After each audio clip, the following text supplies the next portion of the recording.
স্বাগতম স্নেক হেডদের জগতে। আপনারা হয়তো প্রিডেটর মুভি দেখেছেন।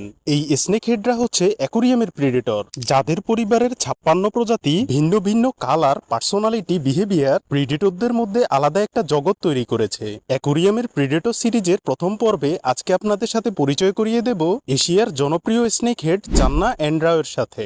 আসসালামু আলাইকুম বন্ধুগণ, ওয়েলকাম টু মাই প্ল্যানেট। ভারতের পশ্চিমবঙ্গের ব্রহ্মপুত্র নদের ড্রেনেজে চান্না অ্যান্ড্রাওর দেখা পাওয়া যায়। লোকালরা যাকে ডাকে লাল চ্যাং নামে। দৈর্ঘ্যে মাত্র 10 থেকে 12 সেন্টিমিটার এই মাছের পার্সোনালিটি বড়দের থেকে কোনো অংশে কম নয়। পুরুষের গাঢ় নীলচে দেহ, কমলা লালচে লেজ অ্যাকুরিয়ামে তাদের ইউনিক করে তোলে। মহিলারা আবার লালচে কমলা রঙের হয়ে থাকে। দৈর্ঘ্যে ছোট হলেও অ্যান্ড্রাওর থাকার জায়গা দরকার হয় বড়।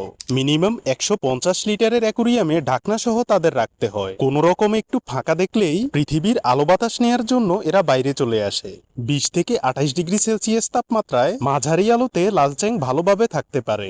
সাইজে ছোট বলে একে অবহেলা করবেন না। টেট্রা রাসবোরা শ্রিম গাপ্পি ট্যাংমেট হিসেবে রাখলে দেখবেন যে লাঞ্চ বা ডিনার হিসেবে খেয়ে ফেলেছে। ছোট মাছ ছাড়াও কেঁচো, পোকা, মশার লার্ভা এদের প্রিয় খাবার। সাধারণত স্থির পানি লালচ্যাংয়ের পছন্দ, এজন্য অ্যাকুরিয়ামের পানিতে ফিল্ট্রেশন ফ্লো কমিয়ে দেবেন।